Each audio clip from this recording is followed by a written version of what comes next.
Hello, welcome to our 6th digital and transmedia producing in age of pandemic. It is beautiful to see your faces. I see human beings who have joined us for previous calls and sessions, new faces, loving it, loving it. This is our process. We generally gather for about 90 minutes. We do try to stop on time. We will begin with introducing ourselves, saying what our practice is, what our name is, what our gender pronouns are, where are you located in the world, and doing a land acknowledgement for the people who are there, and giving us an access check-in. You know, just letting us know if there's anything you need us to know to help create more accessibility for you. And then we ask you in a short way, so not like a 15-minute conversation, but in a nutshell way, share something that either is a digital producing challenge that you experienced in the past week, or a digital producing discovery, or something that you just want us to know about. Then we will transition to field trip time, which is something we've started in our last couple of meetings. And I wanted to introduce you to Nash. We also were chatting about the Sondheim 90 stream, and that brought up some really great, Anne and I were chatting about, we were talking about the need for digital house managers. Before I begin, what I will do is I'm going to model the introduction, and then I'm going to pass the microphone to Danny Bay. Danny Bay is based here in the Bay Area and has joined my producing team. I'm very excited to be working. And Kholoud is very sad to not be here. Kholoud is in a rehearsal. So she sends her greetings. She's been doing tons of promotion and emailing and other work outside of this, and we'll see her next week. So we'll see you next week, Kholoud. Okay. Modeling the introduction, and Danny, if you could do me a solid and paste the notes. We're taking live notes. Paste that link to the notes into the chat. Please feel free to witness us transcribe. We're not trying to transcribe. We're just trying to take useful notes for revisiting either learnings or places that we need to go. So if you mention a very specific piece of your practice and it has some kind of digital link attached to it, please put that into the notes, because we would love to be able to, outside of this meeting, visit your work. So I'm going to start us off. Claudia, Alick, they, their, she, hers. Oh, also, Danny, could you do me a solid and post in the chat the actual prompt, the introduction prompt, since it's long. So Claudia, Alick, they, their, she, hers. Access is, I have a muscle disorder, so I sometimes look a little jerky or look like I'm making a face, but it's never at anything that's happening outside of my body. Other than that, I've got my water, my food, all of my access needs are met.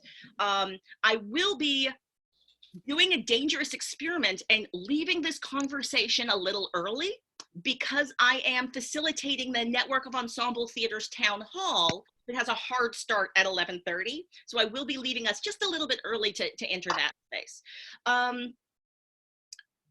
That's interesting. Thank you for that, Patricia. Patricia says we could also make a transcript through Google Doc with voice. Ooh, that's exciting. Here's the deal, though. I never want to have a transcript. I think that a transcript asks people who are outside of the meeting to read a lot of language. So I prefer notes to minutes myself, but I love that. That's super useful. And what's something I discovered this weekend? I discovered a lot. So I'll nutshell that and let other people talk about discoveries or stuff, because I'm sure I'll be talking later. So that's me being done, check, and I'm gonna pass the microphone to Danny, and our performance score is going to be, pass the microphone to the person who puts their name in the chat. Put your name in the chat and then you'll get called on next. But for now, Danny, please introduce yourself. Hi, I'm Danny. I'm based out of Oakland, California. She, her, hers. Yeah. One challenge right now is that I apparently keep freezing. So that's fun. Looks like Sabrina's next. Yes. Forgive me, I want to make sure, I forgot to do my land acknowledgement. So quick land acknowledgement, Bay Area, land of the Ohlone people. That's also where Zoom headquarters is located. Thank you, Ohlone people. The people are still alive. Forgive me. Go right ahead. It's Sabrina Hamilton from Belchertown, Massachusetts, which is the land of the Pocumtuck and the Nipmunk people. I also want to remind folks that Massachusetts is where the Federal Bureau of Indian Affairs just rescinded the reservation designation of the Mashpee Wampanoag and removed their land from federal trust. And so they are very much alive and fighting for their land rights and existence. And I run the Co-Festival of Performance, which would have been in its 29th live season this summer, but am now looking to do digital programming. I was on watching a digital performance by friends. Actually, it was of our town, and when people's digital signal dropped out, they had somebody else's voice jump in covering, and it kept things going, but it was really disconcerting. It was really, really confusing, and not particularly satisfactory. Things that I'm looking for are there interesting alternatives to the big names that we all know of Zoom and Facebook Live? And I would love to see those things decentralized, and love to hear more about alternatives.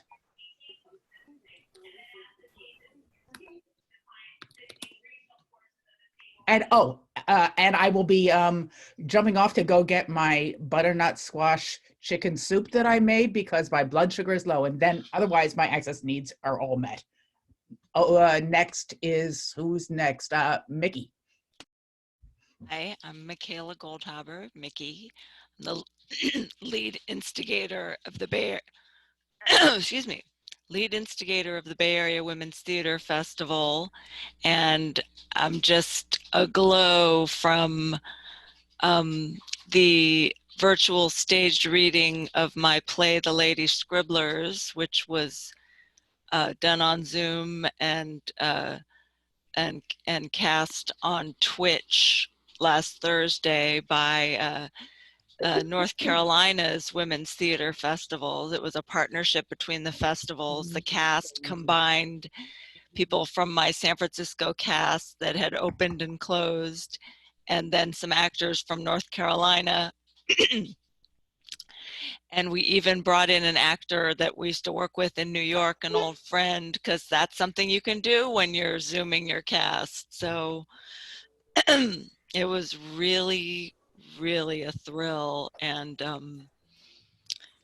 you know, I think at the height, maybe about 40 people were watching, and I think they were all my family, but it was just so exciting. We were able to put it on the big television in our living room and watch from there. And now I'm just trying to figure out, you know, what I should do with the recording of it, whether I want to share that with more people. And also, the Women's Theater Festival, Bay Area Women's Theater Festival, produced our 3-hour streaming Amplify, virtual Amplify. Thank you, Tanya.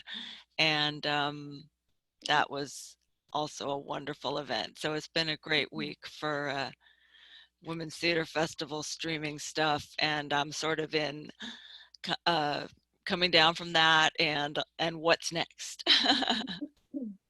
And I'm she, her, and I'm in Berkeley in the land of the Ohlone.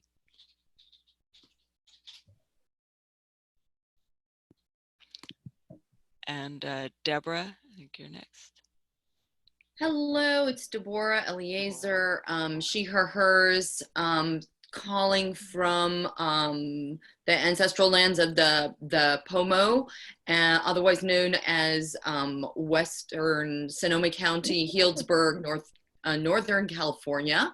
I've been having a little, I'm at the end of the month on my satellite Wi-Fi out here in this rural area, so many of you are just totally frozen, performing your own you know, visual performance right now for me, and I don't know what how I'm coming through, but I'm gonna do my access needs are that I'm gonna turn the video off, I think, as much as I can in order to try to maximize the liveness aspect. let's see, I am the co-artistic director of Fool's Fury Theater. And let's see, a challenge or discovery, a challenge, still negotiating what is interesting to me and what like my level of interest and boredom or distraction when I'm interacting with art on Zoom or Facebook Live or whatever way I'm looking into it. This weekend was the Fusebox Festival out of Austin. It was very interesting to me. They converted everything to online, and I saw a few things that were, I thought, really well done, and lots of ways that they were interacting with just taking the circumstances and doing great things with it, and hosting really well in a format that worked really well. And I heard an inspiring conversation about festivals and the future of festivals. So that was great. I think I'm checked in. Thanks. I'm gonna pass it to Anne. Hi, everyone. Can you see me? I hope so. My video is a little delayed. Let me make sure. Yeah, it says my video is showing. So I'm Ann James. I am here in Los Angeles. I am a stage director and intimacy director. And she, her, hers are my pronouns. And I just completed my first online production. I did 3 plays that I wrote that all deal with different levels of intimacy and humanness. And one of the challenges that I had was trying to find the line between artistry and a video conference call.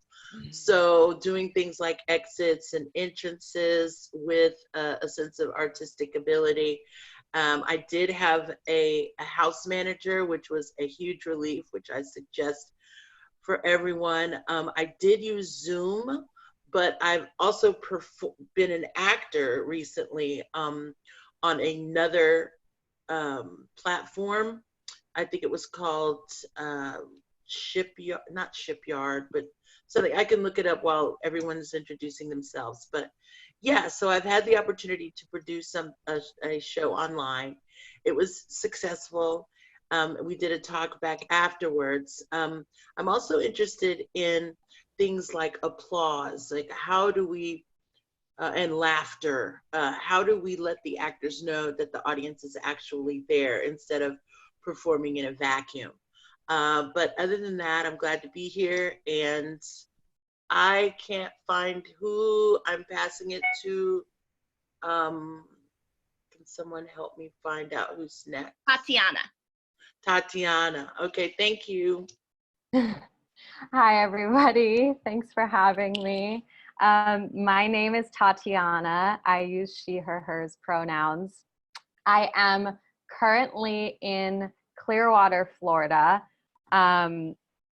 which is the land of the Seminole and the I'm saying this right, Miccosukee tribe. But I grew up hearing about the Seminole tribe mostly. I'm displaced right now, but I usually reside in Brooklyn. I'm the artistic director of a company called Experimental Bitch Presents, based in Brooklyn. And our company is embarking on 2 virtual programs, and this is very new territory for us. And I'm directing, one is a reading that I'll be directing coming up next month. So, you know, I'm kind of, as a producer, interested. So many of the questions that you all have echoed feel really pertinent and are on my mind about, you know, what are the best platforms that we can be using that are also ethical and not like stealing our data and not inviting, you know, unwanted folks coming in and saying disruptive things. I've been reading a lot about that lately and have questions about why that happens and how that works. And how to navigate that. But also, you know, as a director, the questions that Anne was mentioning about, you know, retaining theatricality and process and how to maintain audience engagement are all things on my mind as well. So, okay, I think that is it for me right now. I'm going to pass it to Lorenz. Hi everyone, my name is Lorenz. He, him, his. I'm coming from Oakland, land of the Ohlone people. And I am coming here as I'm the marketing director with Full Fury. I'm also an actor and director here in the Bay Area. One challenge that I have been finding, I'm actually, like, in terms of digital producing, not really new to digital producing. I have some experience doing a lot of like streaming and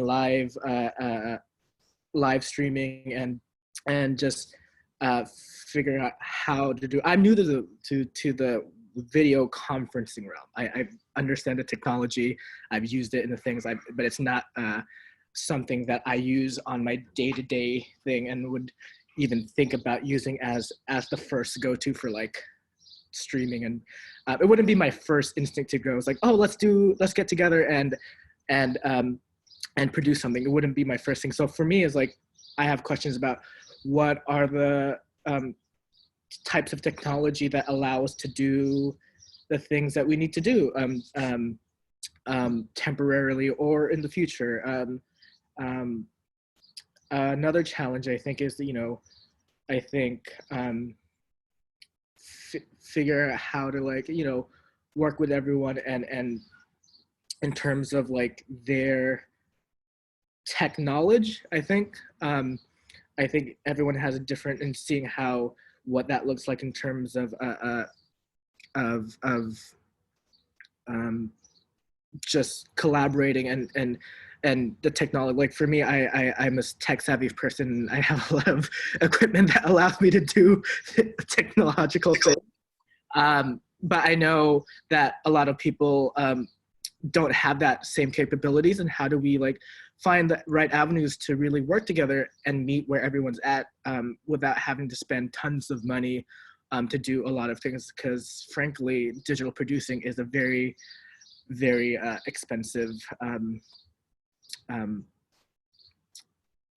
type of thing, but it doesn't have to be. And my question is like, how can we do this in a very like cost efficient and like meaningful way without like breaking the bank? And passing it on to Lisa. Right on, thanks. I'm Lisa Niedermeyer, she, her. I'm in Albuquerque. I am recently from Brooklyn, New York, otherwise, and I'm right in the foothills. So it's the land of the Sandia people. The mountains turn pink at sunset, and Sandia means watermelon. My access needs are being met. And a discovery that I had recently was chatting with my friend Fahed, who's a composer in LA, about, you know, I was asking him, like, how do people stay in sync when they're syncing in these videos? He's like, oh, it's all post-production, but we do use metronomes so that we have a heartbeat that we're sharing. And so that was a sort of a simple discovery, and I'm trying to apply it to my challenge. So my challenge is designing experiences for people who've lost pets and are memorializing pets as part of a crematorium and a business that is a funeral services business in Albuquerque. So similar to people who can't be with their human loved ones or their very, very small gatherings, the same is happening for people with their animal companions. So how can a digital experience possibly include creativity around haptics, around tactile, so that we feel that something is shared, that the mourning can be healthy because it's not completely untangible. So that's my creative challenge. And Claudia, this is awesome for you hosting, and I know you have a co-host as well who's new to me, and thank you. I believe Patricia's on deck next. Go right ahead. Unexpected. Hello, Lisa, that was fascinating. I was just taking notes on that. My name's Patricia Miller. I'm in the Bay Area in the land of the Ramaytush Ohlone group of folks, and I use she or they. I'm a theater producer, Pollinator Arts. I'm an artistic director for Pollinator Arts. I'm also one of the co-producers of Amplify, part of the Women's Theater Festival. And as someone mentioned earlier on the call, we had a big 3-hour live festival last week. And someone from this call, Tanya, we met her here, actually helped us with the tech, which is a beautiful gift from this group to our group, who's been working for at least a year on making material that ended up being 3 hours long. Let's see. My excess needs, I had to eat my yogurt. I'm sorry. I don't think I've eaten yogurt in public before, but I've achieved that. Thank you for modeling. You know, as a producer, I want to creating live art in this form. I just got to echo what most folks have said. It's about engaging the audience. How do we involve audience engagement into live events without getting Zoom bombed, which we've talked about this before. Also, the lack of synchronicity around music. Lawrence and I were talking about that, about exactly what you said. Perhaps the metronome might be the idea, Lisa. Because I work a lot with musicians, and Zoom is definitely not cutting it. I'm also beginning to feel, you know, as you might all share, audience saturation. Like, who is going to watch your sketchy play reading when you could watch the National Theater flying through the air, or you could go to the Met, or you could watch even Shotgun Players. By the way, fantastic to watch the live stream from Shotgun Players, to watch work that was already produced that's beloved and weird. So like audience saturation, how do we keep the ball in the air? That is my check-in check. Thank you. We have next Yvonne introducing, and then after that, Al. And then we need more people to sign up. Hello, everyone. Hi.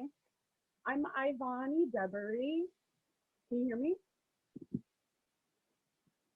Can you hear me? Can you turn your volume up?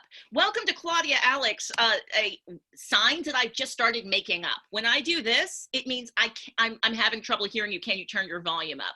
There's also a button in here. If I go to manage participants, I could hit a button that says, please speak louder, but I didn't know how to get to that button. So yes, please turn your volume up if you're able. Thank you. Yes. Is this better?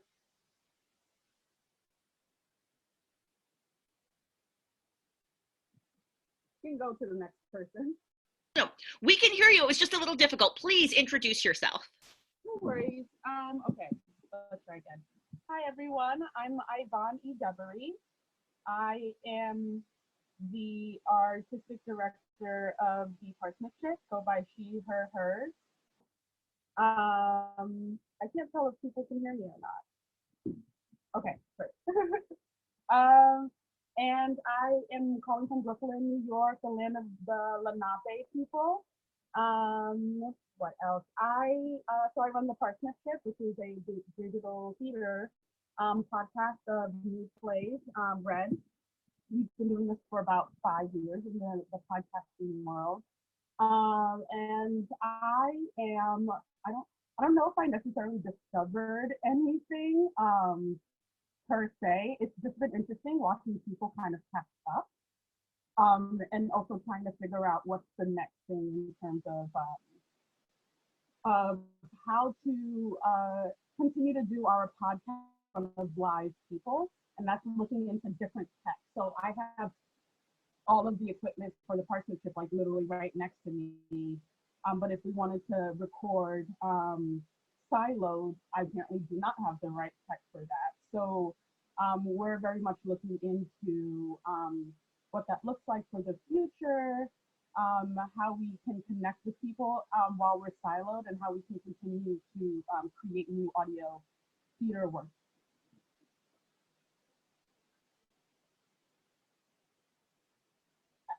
Al, I believe is next.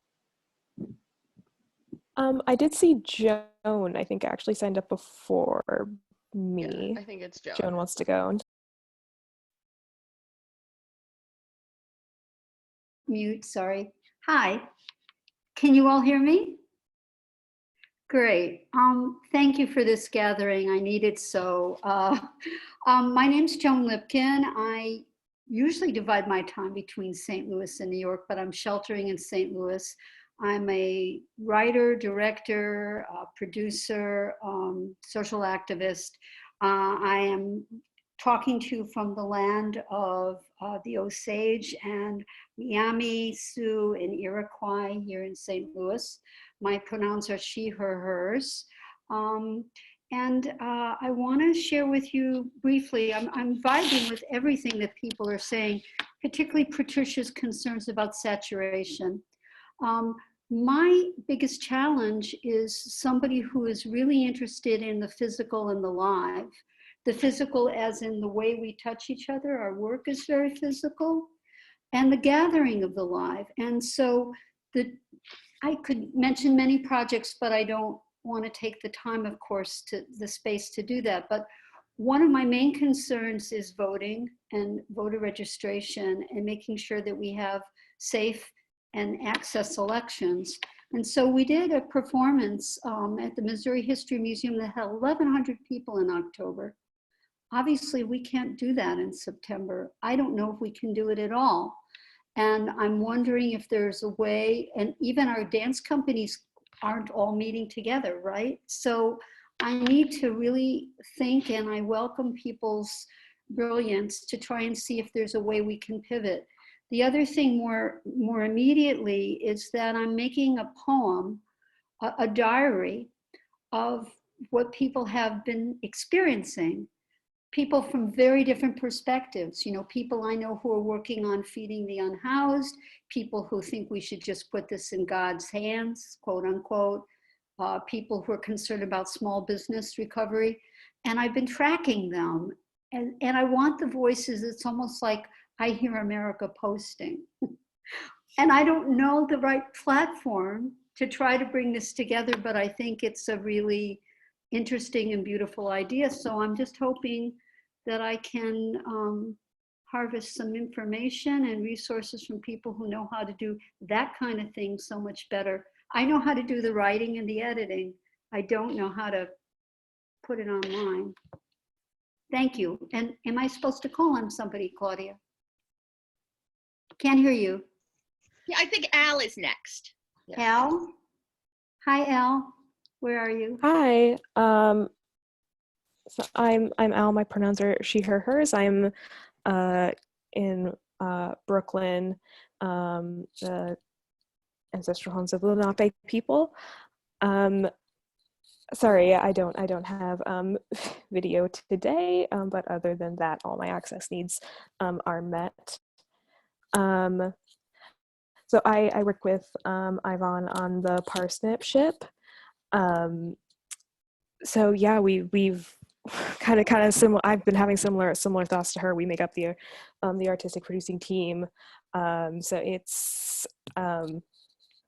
interesting. It's been very interesting the last like almost a month now, seeing this explosion of theater and arts and digital spaces where previously there haven't been very many of us in that space. So that's been very interesting, and Ivan and I have been kind of bouncing around kind of the same questions between us and kind of researching various things. So my questions are kind of basically the same, but just been already said, including the question of how to, as folks have already said, incorporate live audience into live digital theater.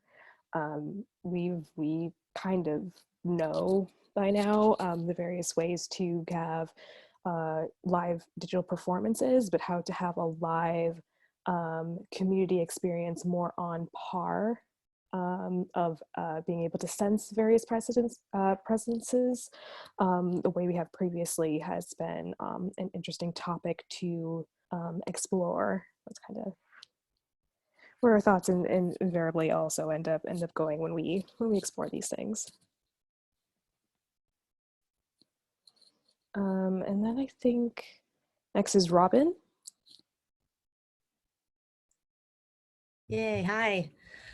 I'm Robin Grawn. I am in North Bay, Marin, in the land of the coastal Miwok. My pronouns are she, her, and I work with the Mountain Play. I also work with a San Francisco Shakespeare Festival. My access is being met. My needs are being met. You know, mental shifts have definitely been, you know, taking place, especially since this just seems to keep going. But that's fine. I am an actor as well as occasional reading director. And at Mountain Play, I'm the marketing marketing, social media, e-blast, now apparently Giving Tuesday now campaigner. That's gonna be fun. And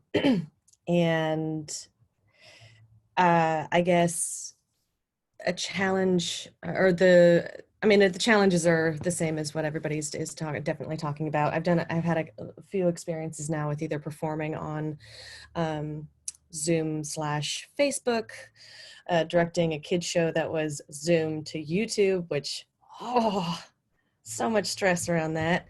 And then, of course, watching things. There's a company here in the Bay Area that I don't even know. He must have actually put this company up in like 2 weeks, because it's called Zoom Theater.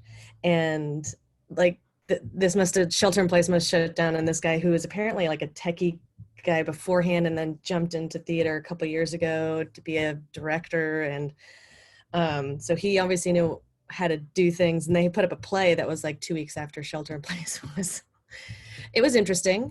They tried to put up, you know, make the audience audible, and they didn't have any problems with Zoom bombings, which was great. But and it was kind of awkward because with Zoom, you know, you can't really, I'm not sure why the audio does this, but you can't hear everyone all at once. Like if we all thought something was funny, it wouldn't be like this can of laughter. It's just like, and it's this weird sound thing. So it was an interesting experiment anyway to try to with you know, a live-er audience.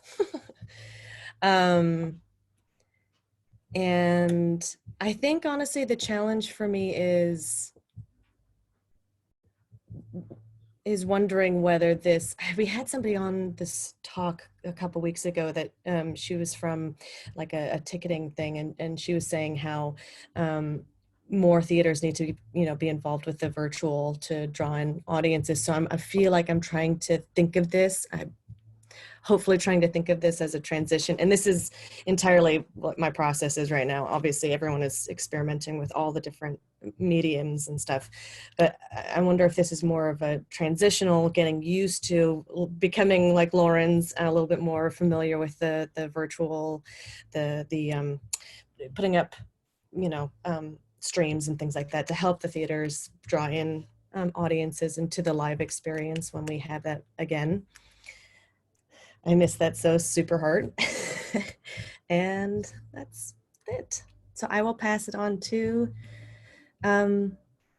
somebody. Oh, okay. Tanya. Yeah. Hi, folks. Thanks to Claudia and Kholoud for continuing to organize these ongoing chats. I love that you also put up several dates in a row. So yeah, looking forward to the continuation. I saw that. Appreciate it. My pronouns are they, them, theirs. I'm calling in from Toronto, Ontario, Canada. And I'm a poet, and I know it, and I like to show it. Also here as a team member with the Toronto Poetry Slam. We put on our first online show on March 14th, and have had 3 other shows since. Our next is May 3rd. Yeah, we balance trying to make a great show online that's comparable to our regular season slam now. Yeah, with a great feature and an interactive audience scoring the poetry. So that's continuing to be interesting. I witnessed on Saturday a 4 4-hour online poetry showcase called The Universe in Verse. I had no idea it would be quite that epic. A couple of friends sent it to me, and it was Maria Popova over at Brain Pickings who put it on with all these amazing poets and poems and famous people. And I was cheering out loud in my kitchen, and almost cried when I saw Jill Tarter, who's like led the search for extraterrestrial intelligence. By the way, once upon a time, I won the Geek Poetry Slam Championship. But all of that to say, I was surprised at their retention numbers. I think it was like 4,000 for the first couple hours. Surprised that I stuck around, and maybe still 2,000 people towards the end. So that was interesting. Yeah, I will shout out the Festival of Literary Diversity, which is happening up here near Toronto, starting April 30th and running several days in a row, events, mostly on Zoom, maybe exclusively on Zoom, during the day and through in the evening. So it's their 5th year as a festival, and it'll be really exciting to see what they come up with. It's really quality events. The link is in the notes from last week if you want to check that out. And yeah, I got to hop off to do a poetry workshop online with some youth at 3, so like right on time when we end here in the East Coast. Grateful for the ongoing conversation and all the challenges that we're collectively facing. For me, it's about sticking with it, especially as I ride the waves of like grant writing, etc., in a sea of uncertainty. So I'm passing the mic to Kate. Oh, there will be no other land acknowledgement in Toronto. So sorry, Kate. So the Haudenosaunee, the Huron-Wendat, the Petun, the Mississauga of the New Credit in a Wampum Belt Covenant here in Toronto, which is a dish with one spoon territory, a long time meeting place. I'm really grateful for the opportunity to participate in an oral tradition, which is obviously linked to that tradition of storytelling. Kate. Thank you. Hi all, my name is Kate Freer. My pronouns are she, her, hers. I'm zooming in from Canarsie and Lenape land, also known as Brooklyn, a very active meeting ground still for many urban native folks and artists.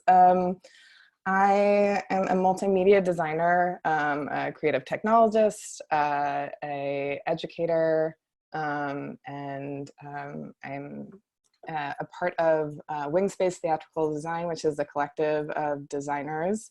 And we produce this salon series, which is now virtual. But I think actually the project and collective that is most relevant to this gathering is my collective, All My Relations Collective, which I am one of the core members with Ty Defoe, Marika Kent, and Lex Hawk. And we decided to take what was going to be an in-person residency at Brick Arts and Media Center.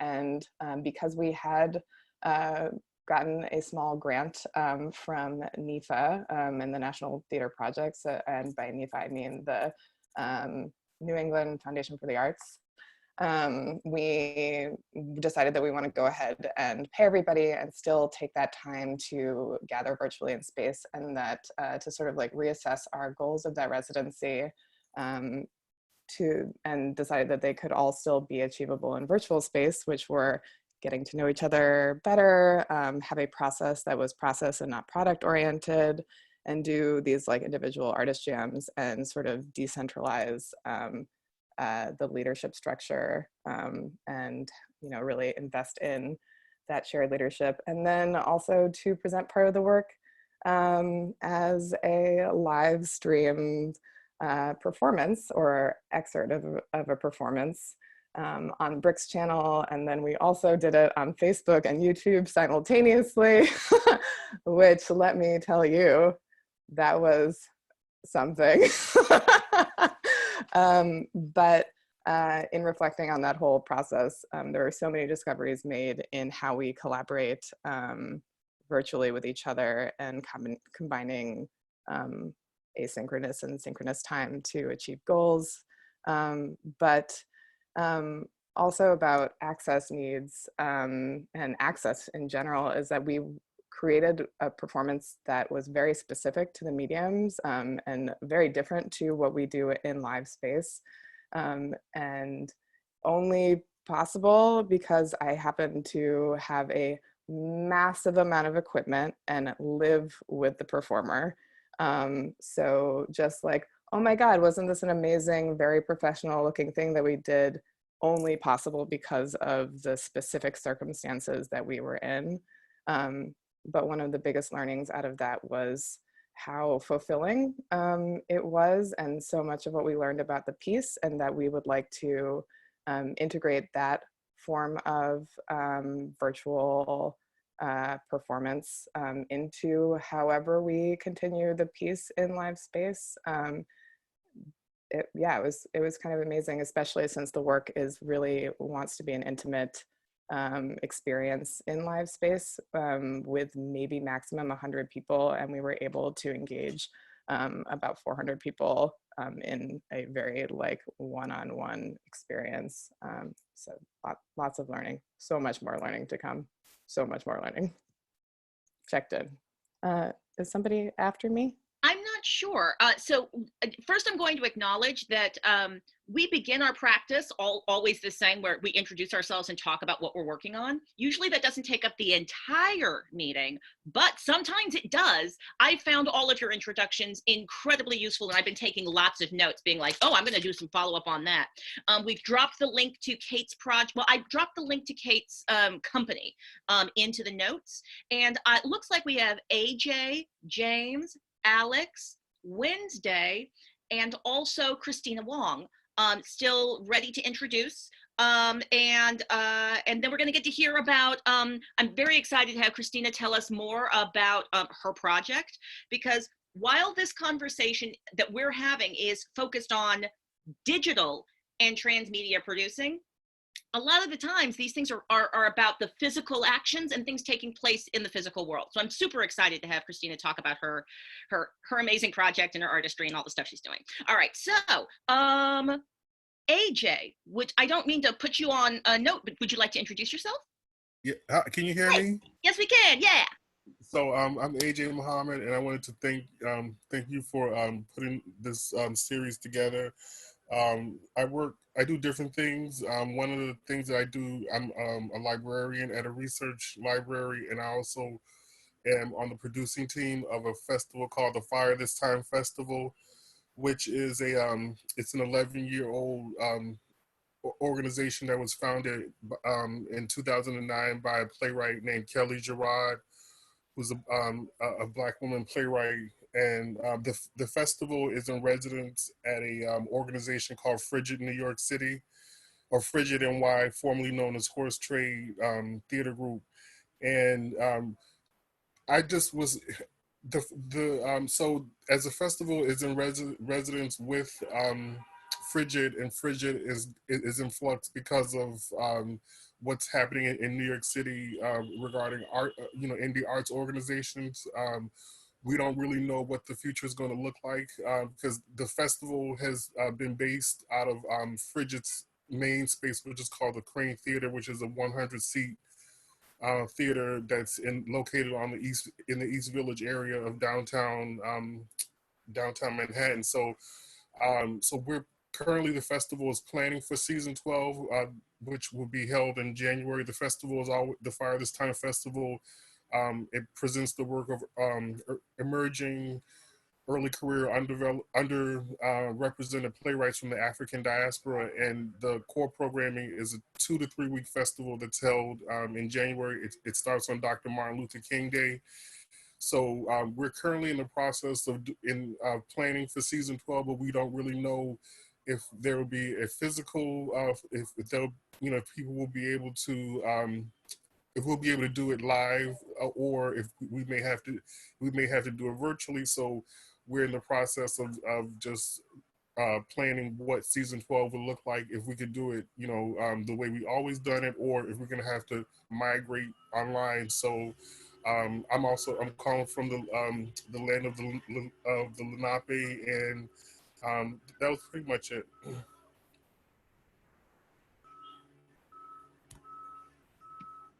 Anyone, can you help me out in terms of calling on the next person? Because I was doing a note, so I missed who's up next. James? Oh, hi.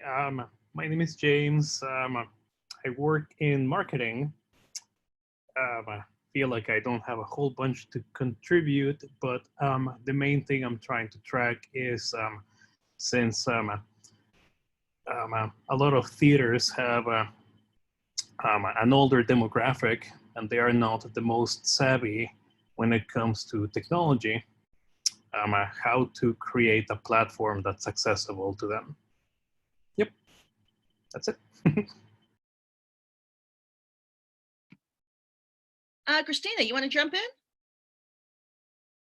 Hi, everyone. I'm Christina Wong. I'm in Koreatown, Los Angeles, which is the traditional, ancestral, and unceded territory, the Gabrielina and Tongva people. My practice is a solo performer, and I tend to get myself in crazy situations and create work on it. So I ran for office last year and won locally in Koreatown. Because I ran because artists and politicians had switched jobs, and I couldn't figure out anything crazy I could do anymore as an artist.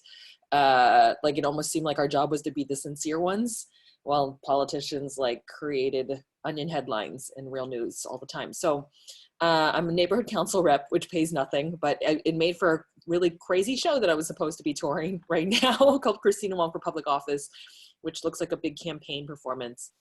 My access needs are being met, by the way, and I use she, her pronouns. Yeah, so I was touring at a college, and the kids got a text or something alert saying the campus was closing the next day, and that was my last show. And I think it just this whole circumstance of this pandemic just feels like too much of a context for me to like, oh, time to do Our Town or something, you know, so on Zoom. So I feel like I sort of plunged myself. I ended up doing a few things, like one, advocating for porta potties for my unhoused neighbors and got them. And then after that monument to my political career was mounted, I was like, I found out that people need masks. So it has been like 1 month and a few days in which I've led this group of volunteer sewers, a lot of them from the art world and theater community. I sew my own set pieces, and I was like, oh, finally, like I actually have a skill that can save lives, that is essential, because I've felt all this guilt my whole life for not becoming a Chinese doctor, which was my mother's dream. Anyway, but now now I can help these Chinese doctors and other doctors. And so I started sewing masks, and we're still 1 month later ripping bed sheets off for beds and making medical protective equipment on, for me, a Hello Kitty sewing machine, because government's so fucking stupid.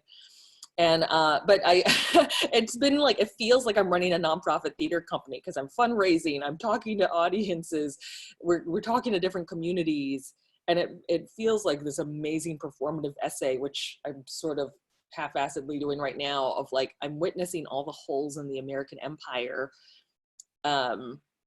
in witnessing all these communities that need masks. So last week we sent masks, 1,300 masks, to the First Nations, Navajo Nation, which has 10 times higher infection rates than the rest of the country. And I feel like a lot of the skills I've kind of built over the years as an artist talking in community help me navigate how to communicate with other communities in a way that for the most part attempts to feel equitable and not patronizing. I don't even know if that sentence made sense, but I've been sewing.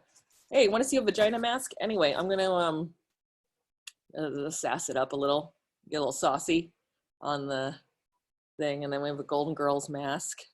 It's hard to see because I did that to my background. And then there's a Ruth Bader Ginsburg mask. So anyway, so these are all just for and it's really just sort of shifted this idea of what's essential in this country. And it's helped me do this by thinking of what I'm doing as, oh, social practice. That's that term that I never understood what that was. This is just social practice, because it helps me feel like this is still being an artist. But I feel like my experience of this has been so different than anything I've experienced as an artist, because I'm meeting, I actually don't really have any nurse friends, and now I have nurse friends, and I feel like I don't know. I feel like I've never really been a costume designer, but I feel like I'm outfitting soldiers for war. And all around me, I do see a lot of people from the theater world doing this work of making masks. So for me, like, wow, I've missed every Zoom show because I can't remember time and dates. I am in Heather Woodbury's show. I missed her first rehearsal. She's doing an epic, like, 10-day thing right now. Heather writes these long living novels. So it's like a 12-hour play she's written. And that what's been interesting in things like passing props through the screen and there's sound cues and stuff. It's not the same thing, but I think for me, where I feel my practice, what I've learned in this moment is how important connection is, and that's what I've learned in leading this group called the Auntie Sewing Squad. We have a logo because we've been around this fucking long, unnecessarily fixing the federal government, that we now have a logo. That it's really this community we've built with ourselves as volunteers that has really helped us survive this. And I think that's the community that I strived for when I started getting into theater. So yeah, that's a long story, but thanks. If you know any communities who can't afford masks, please let me know. Especially First Nations and or incarcerated communities or farm workers, let me know. And if you know them personally, not if you've heard, because we've heard too, but we need to like connect directly with them to make sure they get their masks. I have a couple of questions for you about your practice, because I follow you on the social medias, which is I think I saw your awesome sewing practice outside of you. I think I saw it through other people's posts who got involved. So I'm going to want to return to chat with you maybe a little bit more about how just how you've been negotiating the space between physical, actual things happening and organizing digitally. I'm curious if there might be some things you've learned. But I still want to make sure we've created space for everyone to introduce themselves. I think I saw someone named Wednesday. Hi, thank you, Claudia. Hi, I'm Wednesday. I use she, her pronouns. I'm hopping on late because my artistic partner, Tatiana Bakari, contacted me and said, you have to join. Everyone is so inspiring. And I'm so glad I did.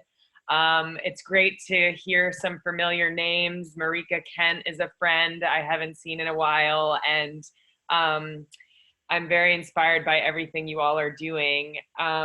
It actually feels like I've been able to connect with artists that I often don't get to spend time face-to-face with via these Zoom meetings. I've been engaging in a lot of very casual readings, and that is really actually comforting and nice to hear music over Zoom and to see some performance. I've been watching the Wooster group online, which is great.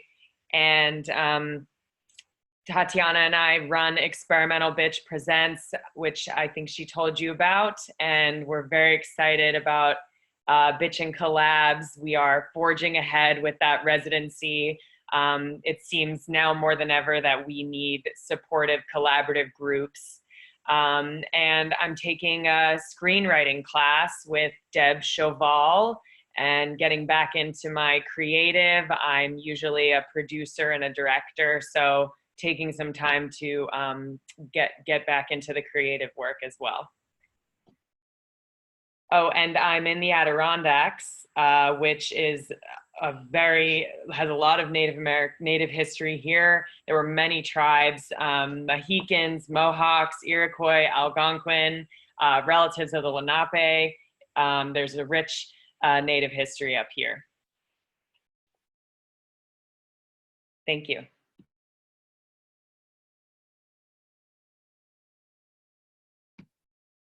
Alex there? Hey, Alex. Oh, awesome. Hi, how's everybody doing? I joined a little late. Mostly I just came to come and listen and hold space for everyone, hear also what everybody's going through.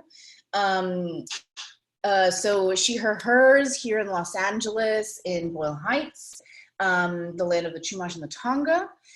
I I'm the artistic director of a theater company called Teatro Luna, all Latina and all women of color in Chicago and now also Los Angeles. And we've been playing, like many other people, with virtual, how to create digital theatrical work as an expansion and to create a deeper relationship with our community and with communities that we can't have a tactile relationship with. And it's been an interesting transition now that feels like a broader scope that everyone is engaging in. And we've actually just really taken a pause and not started producing anything new other than what we were already working on to try to sit and listen and reflect. But the process of the creation that is happening right now that we have not shared yet is deeply exciting and life-giving, and has provided a lot of healing and positivity for the people engaging in it. So part of me really wants to also kind of give voice for all of us, saying sometimes it's not even about sharing out the work, but we also need to remember that who needs the work is also the artists themselves, and really kind of having a really deep focused thoughtfulness around how are we even engaging and creating and engaging in process with our artists, and how can we deepen that and make that the most healthy and loving thing possible. Not to sound too cheesy, right? But like I'm really on this bend of like really thinking about how are we serving our artists and thinking about them in this time, if that makes sense. We are getting ready to launch a like pre-made, pre-filmed, but also live storytelling event. We do a lot of live storytelling events, but we wanted to add some really cool visual elements to it. So we'll post back in a couple of meetings how that goes once that actually happens. We have a lot going on, but I don't want to take more space. I just wanted to share those thoughts. Thank you, everybody. So the first 60 minutes of our time has been spent hearing from the amazing diversity of practices across this country and across the continent, where this is an international conversation we're having.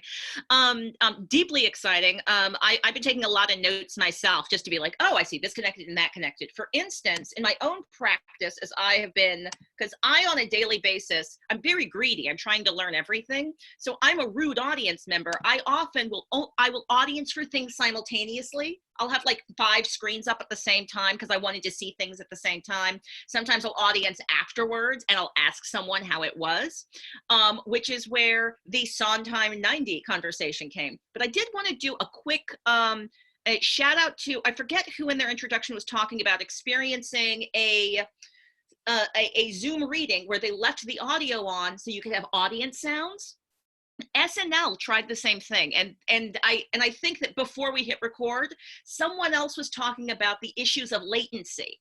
Data takes time to travel. Like we think of things just living magically in a cloud, and they're not actually being physical energies that are being passed through time and space. So that does mean doing things at the same time is difficult, and you can't hear everyone, especially through Zoom. If we turn ourselves off, it's a little chaotic. So Anne, did you want to just share a couple of the observations you had about Sondheim 90? Yeah, sure. So I'll just give everybody a little brief intro to the situation. So Stephen Sondheim was having a 90th birthday celebration, which was supposed to be done live, of course, and televised, but they went into digital formatting and decided to do this show through BroadwayWorld.com. And so everyone is anticipating, we're kind of sitting in the lobby, all 100,000 of us waiting for this show to begin, and live chat is happening along the side because it was done through YouTube. And so we're waiting, and 5 o'clock comes. The show's supposed to start at 5. We're theater people. We're like, okay, go. We're going to give you a grace of 5 minutes for people in traffic. So 5:05, everybody starts popping off and like, what's happening? What's happening? Nothing's happening. So long story short, we get to 5:30. Finally, the screen pops live and there's the gentleman there introducing the show. Then we cut to the first number, which is a piano only number. beautiful. But during the beginning of the number, you can still hear the audio of the person who introduced. So they're talking about something technical while the man is playing the piano. I know. Tanya, I know. And so that all clears up. That all clears up, and we come back to him. The piano is lovely, the last bit of it. We come back to him, and he's opening the show with no audio. So he's talking and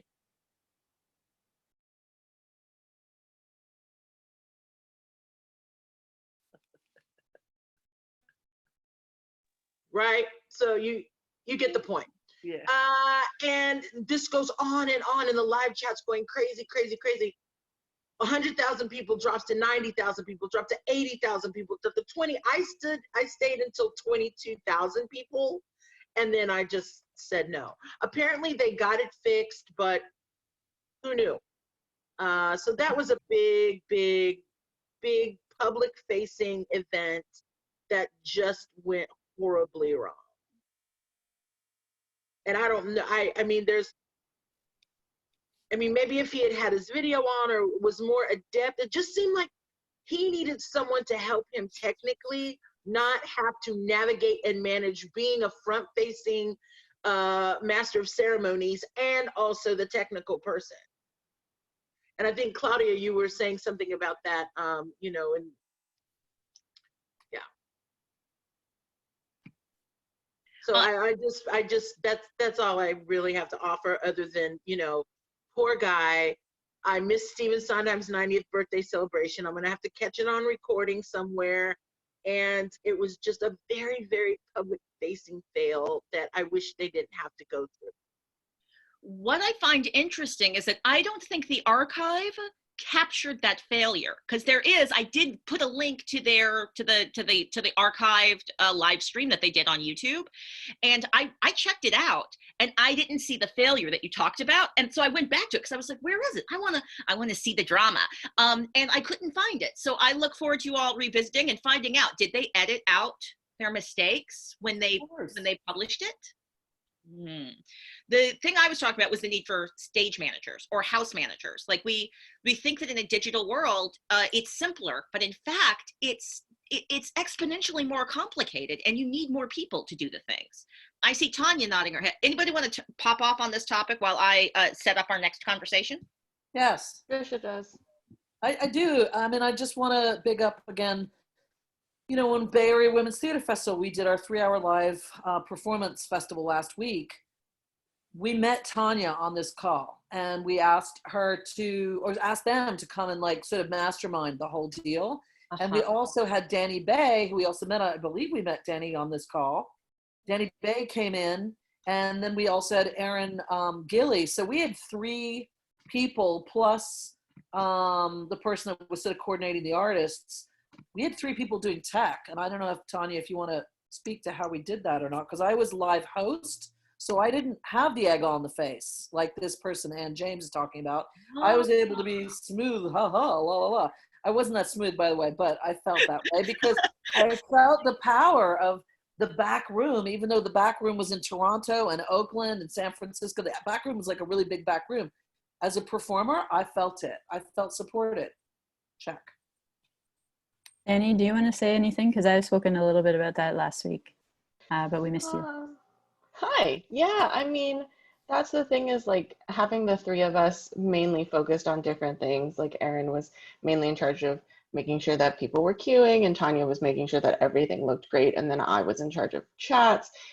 Having that kind of one directional focus for multiple people is great on a platform like this, because you physically aren't there to like look around and see problems, but also knowing that like we all had a guideline and we all had a map that we were following, and we all had each other's backs. So like there was one moment where a video was turned on early, and then we like caught it and turned it off, or like we just kept an eye out on muting and chat and etc. So making sure that we were all in constant communication so that it did seem more seamless was super helpful.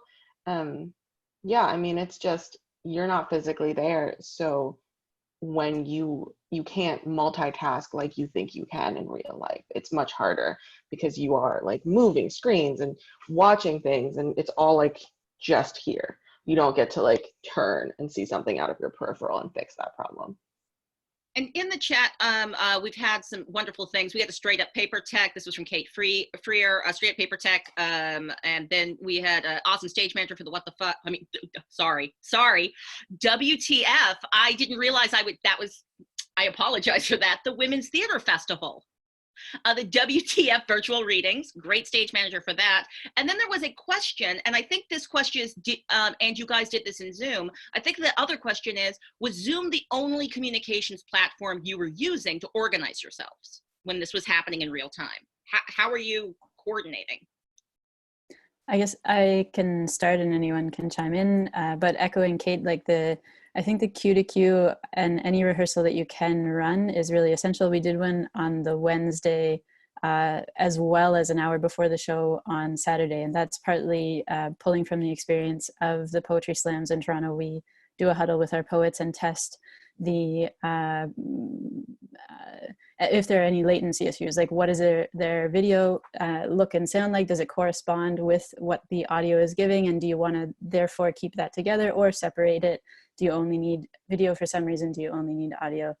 Often you have to back up to audio and maybe make some backup plans. So that was really helpful. And it just keeps coming back to me that if we're doing theater, people usually know how to get on and off the stage. People usually know how to move around the space. People usually know how to use the microphone or sound. And so much of this is new, like not only for audience members, but importantly for performers. So if you would normally do a Q to Q and a dress rehearsal, do you need to do more than that? Depending on the demographics of who the audience is, do you want to have a pre-audience huddle? Hey folks, we did some simple announcements. This performance is best viewed with, if you click on the little box that says hide non-video participants, please enjoy the show. But do you want to do more than that? So those are some things that keep coming back to me, and we have had one debrief, we have another one tomorrow, so maybe even more learning next week.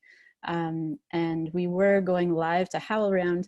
I found that from Zoom, you actually can only go live to one platform at a time, which I didn't know. So then they had to forward our live stream to Facebook for the first half. We cut the live feed to HowlRound because of performer rights. For the second half, we were only going live to Facebook, so it was more of an ephemeral piece. And then, of course, Facebook cut us off with music rights. And I wonder if anyone knows, like, I know on Instagram you can put in a song into their music, what is that called? And you can test whether or not you can use a song, and it's pretty seamless. But why is Facebook owning Instagram and providing that level of integration, and they're not doing anything like that over on Facebook itself? Like I know it's a huge conversation about copyright, but why have they sorted it out for one platform and not the other? If anyone has any resources, I just really can't understand why that's so separated and yeah, behind the time of how people want to use it. All right, I'm loving the action in the chat. Yes, yes, yes to everything that's being said there. I think that we are going to want to like literally give ourselves like some time to have a conversation about rights. If you go to the Transmedia performance group on Facebook, I posted an article there this morning that was about just some of the conversations we're having around music rights.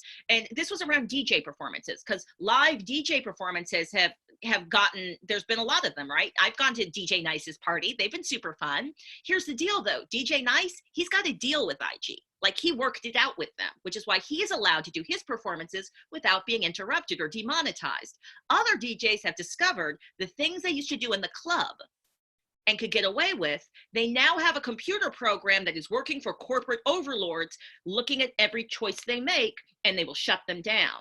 And the other thing to think about is for our original musicians, when we're creating music for our plays, none of that is protected. So the algorithm is protecting the corporate music. It is not protecting the individual artists. So, and also, how do you make sure the artists are getting paid? Because we don't want to set up the circumstances for people to get ripped off. Bill Bragg had some really good points on that in the Facebook conversation. That was me tangenting, but inspired by Tanya's comment. I very quickly would love to give you a quick field trip. So I'm going to share my screen. Claudia sharing her screen, sharing the Google Chrome. Here I'm doing it. Aha, I did it.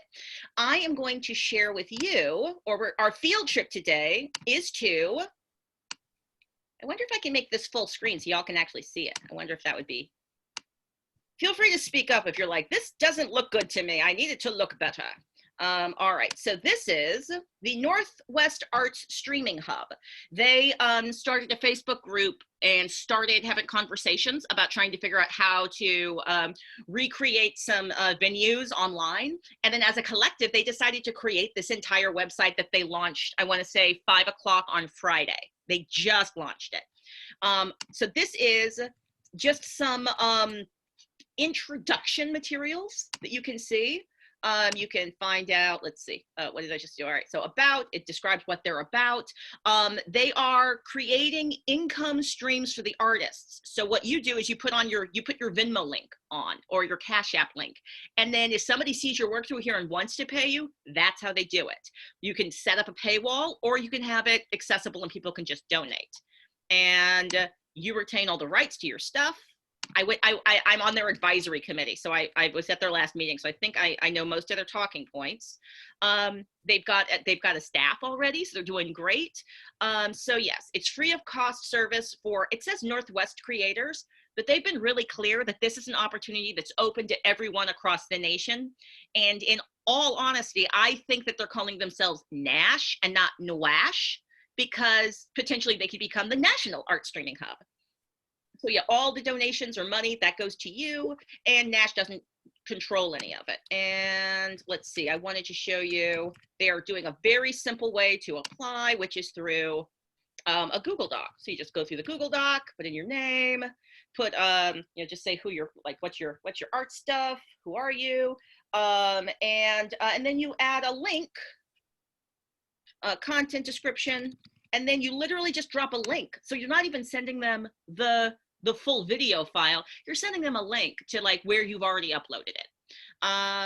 So this is a way to, if your theater company, if you want to have people come to your theater company's page, this is potentially a way to do that. They just started. So I don't know all of the repercussions of the choices that they're making, but I know that they're working really hard to create something that is artist-centric and inclusive, and there's an entire equity board that we started off with to make sure it was put together. Okay.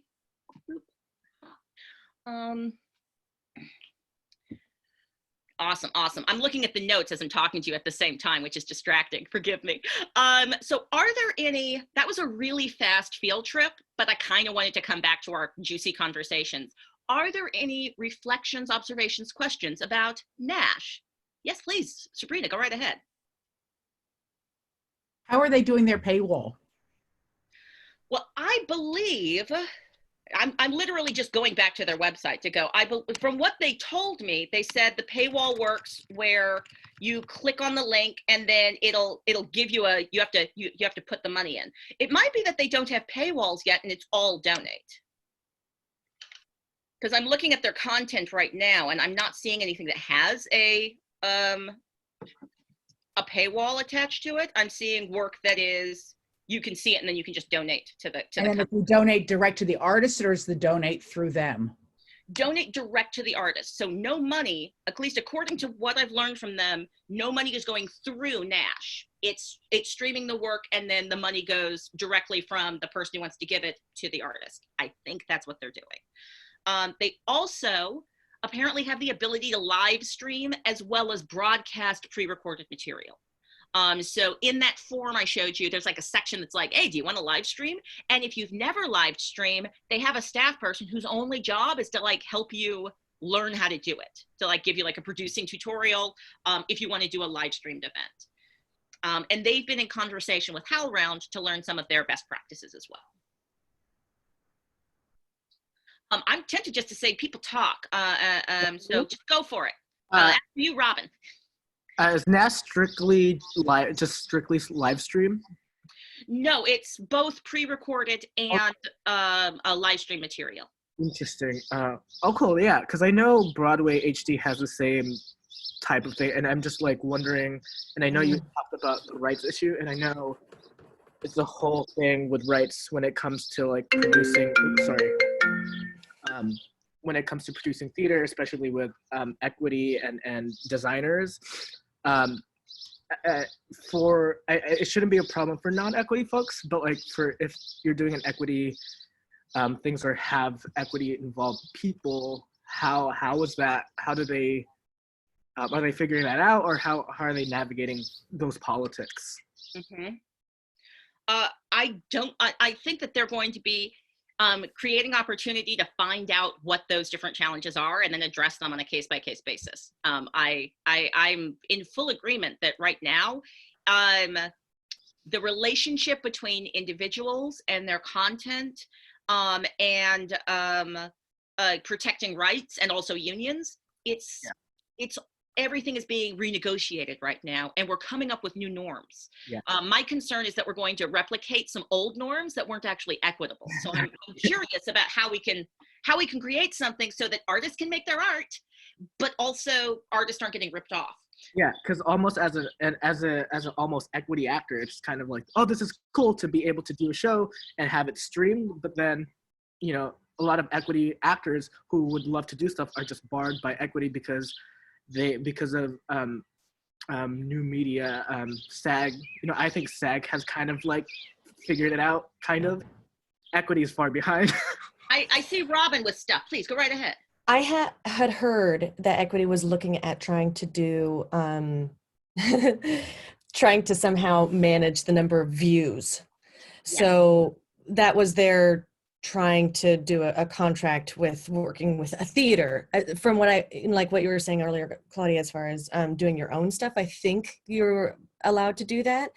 I mean, that was something that's always been a problem with equity, especially here in the Bay Area, is that there's so many actors who are also producers because we are trying to do work ourselves. And of course, that's a huge thing for equity. And there's, like you said, hopefully it's not going to go backwards, it'll go forwards. But that's the last thing I heard about with equity, is that they're trying to do, if you work with a theater that's doing a live something or other, controlling the number of views that stream gets or something along those lines. So it's like the same thing as having a 100, person house or whatever, the other tiers.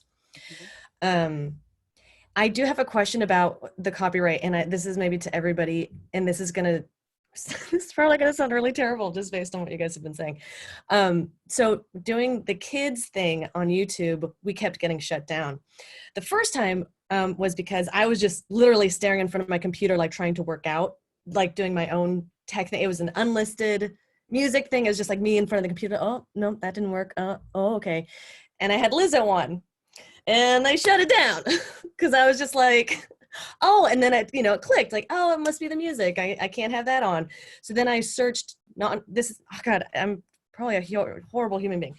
I searched non-copyright because I wanted to not have to pay for it because it was for a kids thing, like for their parents and stuff to watch. And so I search it and I finally find something. And it was really weird because I think after that, like YouTube just tagged me because I would play one time and it would let it go through, and then I'd play it the very next time and it was like shut down almost immediately after I heard the songs. And then it even shut me down when I was just listening to KQED, our radio station that was like way off in the background. It was like 5 minutes into me again, just sitting in front of the computer, like trying to figure it out, shut it down. But what are your guys' take on, if you're poor, looking for the non-copywritten music, but still wanting to, not steal, but use it so that you have something with your thing. I'd be curious as to what you guys think about that.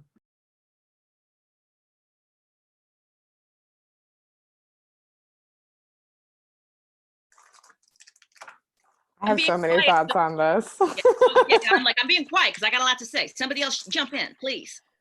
I'll try to be brief about this, just because I think copyright and Creative Commons is so interesting. Also, like the intention of it and now the impact of it are so disproportionate. But when it comes to using, if people are using Creative Commons licenses on their work that they're putting out, then it's very clear how how to acknowledge or how things can be used. My general, you know, I'm a designer and a content creator, as well as being a producer. So I often will provide my things for free, and I will but it's like if somebody asks me. So if you are working, if somebody has something that is out there that you're interested in using and there's no information about like how to use it, I always ask permission and see like if there's no monetary compensation, if it's either acknowledging them, linking to their work, if there's some sort of reciprocal relationship that can be accomplished through that. That's a beautiful response. I appreciated that. Yes, I think that the way copyright law is the way it works doesn't work to actually protect the artist or make sure the artist is getting paid. It helps to protect whatever intermediary, corporate intermediary that's taking most of the profits, which is where my issue comes in. But I don't think we should ever be trying to set up the circumstances of stealing from the artist. If you can, but I think sometimes the truth is the artist Lizzo doesn't care if a bunch of school children dance to one of her songs, right? But it becomes an issue for the corporate entity once it's online and you've got that system, that algorithmic system tracking it. And yeah, you 100% got dinged. You got to be careful. Once you get dinged 3 times, then your account gets flagged. It's a thing. I wanted to give just a couple more minutes to Christina, just to chat with us a little bit more about maybe some of the organization. Again, my question was about bridging the digital and the physical, since your project is so physical, but also so digital. Yeah, we've been organizing. It just, I mean, it honestly started with me making it and posting it, then being asked, I would just post things. It's mostly Facebook. I post like, I'm just made 22 for a fire station in New York, and you can send money for my materials fund. And I was just gonna do it by myself, and then because I was like, I'll just make it for who needs it, which turned out to be everybody. And I was like, I better get some help. And the other existing mass groups felt too big, so I started my own. And now my job has become managing it. But a lot of it is trying to implement the challenge of getting material to people who can't leave their house.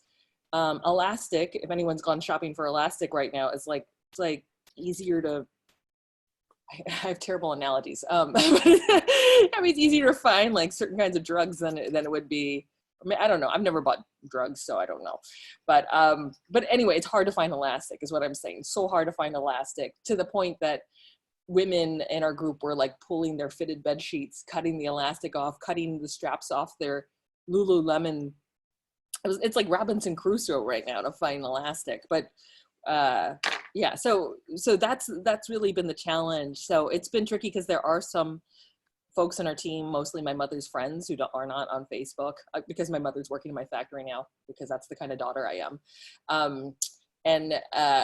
So it's it's like creating a phone tree, but also getting people amped up. And I think we started a pizza fund or community care fund, which I think is really useful, because it didn't feel right for us to like take from the donations that are supposed to be for materials to pay ourselves. And we're not doing this because we were like, oh, this could be a good job to have, is to go from being a performance artist to a garment worker.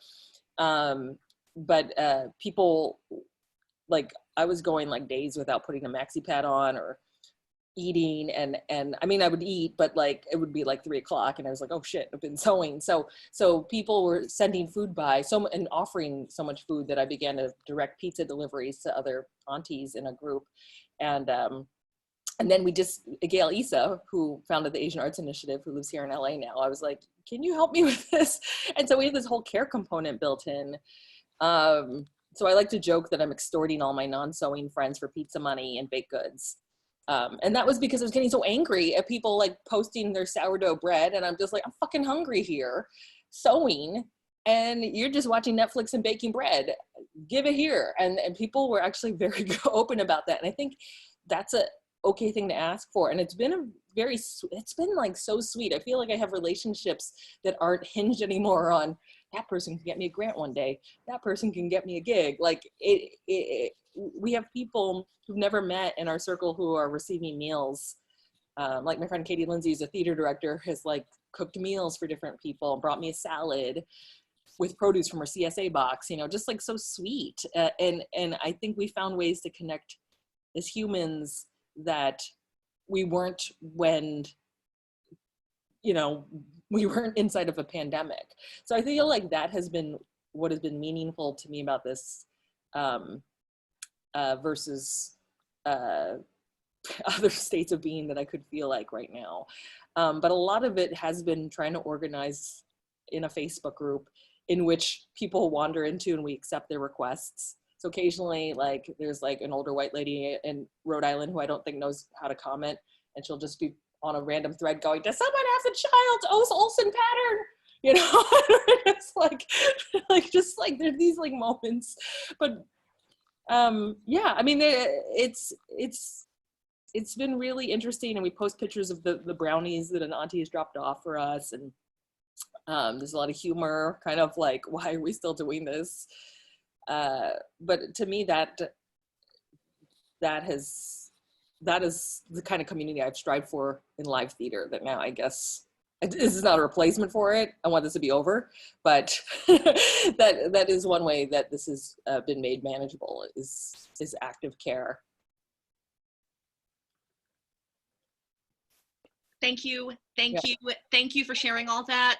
I found a random link. I wasn't sure what link to put in our notes to direct people to find out the most about your project. So I think I directed them to a blog that talked about it.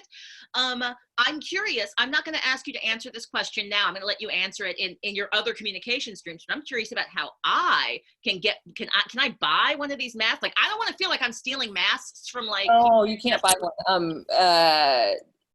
So this is the best thing you can do to someone who's making masks, and because I describe it as if like, if you're like, ooh, I want that Ruth Bader Ginsburg mask, and like, oh, can I get that? Like, we're here desperately trying to like make masks for farm workers, and people have nothing, right? And no protection, and or I paid $50 for that beautiful mask. That's what I'm saying. A lot of people would pay, but I am lucky in the sense that like I have never fundraised so much in my life.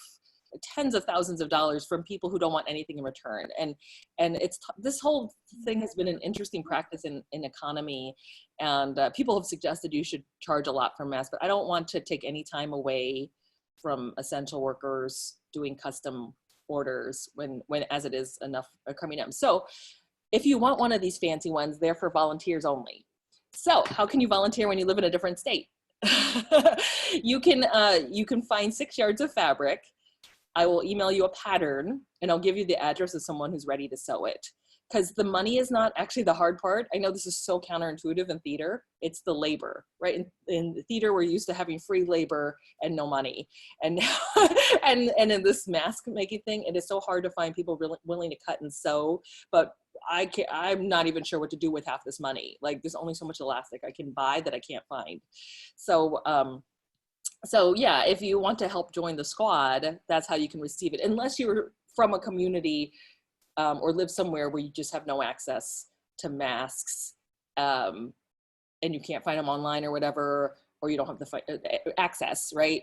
Then contact us and we can give it to you. But this is not Etsy, is what I say, because we don't have time for that. Yeah, but there are plenty, and it's not to knock any, because there are a lot of artists who are supporting their livelihood right now selling masks. It's just not our model, and I just think it would detract. And if I have to convince somebody to give me money by giving them a mask back, then I don't even want to be here, you know, because people have just been so generous. So I hope that didn't make you feel indirectly down, but no, I am. I want all of your masks. I want 20 masks that are awesome and designed by you. But here's the beautiful thing. I can volunteer, and I can make volunteer, and I will have an auntie mask by becoming an auntie. I also see a lot of folks saying, "Hey, can I become an uncle or an auntie? Can I start sewing?" Yeah. It's Auntie Sewing Squad on Facebook, and we have lots of aunties who are just great at organizing, and we actually count on those folks. We have this thing now where we're trying to figure out how to. We have super aunties who are captains of communities. that don't have the infrastructure. Like hospitals have the infrastructure to wave down mask makers, right? They usually have a PR person, a marketing person. They already have an internet presence, so they can make clear asks. But First Nations, people who've just gotten out of detention, people in transitional housing, they don't. So we've created these roles to kind of vet and make connections in those communities, because there are memes going around like that just say send to this address, but we're finding stuff changes very quickly. And in the case of the Navajo Nation, we at first were told to send to a hospital, but as it turns out, there's protocol when you send stuff to a hospital. So if they decide they can't use it, they trash it because it's a liability for them to pass it on to a different community. And this is not the case in all hospitals, but it's in the case of this one. So thankfully we were able to get a hold of someone there who was like, send it to this hotel, which is where all these COVID symptom people are, because they actually need it. So yes, I'm aware that there are a lot of memes going around the internet to say, here's an address, but it is so important to have a phone conversation, especially First Nations folks, because as we're learning, there's also color and pattern restrictions. Like Navajo Nation, they don't want any feather headdresses. Not that we have that fabric going around in our queue, but you know, it's good to know, and no solid red and no snakes. So, you know, it's good to have these kind of conversations, and it's, so if you can't help as someone who can sew, we definitely could use your help in terms of coordinating and just trying to organize people who we can't see. Like I have all these new best friends, and maybe I've seen them outside my house, like here, and I throw fabric in their car and wave goodbye to them. And well, I'm going to bring our conversation to a close. Yeah. Christina, thank you so much for letting us know more about your work. Thank you from the folks from Parsonship for joining us. We've had a link to your stuff in our notes for a couple of weeks now, because I actually do want to have a juicy audio play, radio play conversation. I think that would be live. Just awesome. Thank you to everybody for joining. We will be taking this video, posting it to YouTube, taking these notes, posting to Facebook, and meeting again to do this exact same exercise, same time next week. Thank you for joining. Oh, and Danny, stay on the call with me as everybody exits, and then we'll do our 5-minute checkout. And I'm going to hit stop recording. Yes.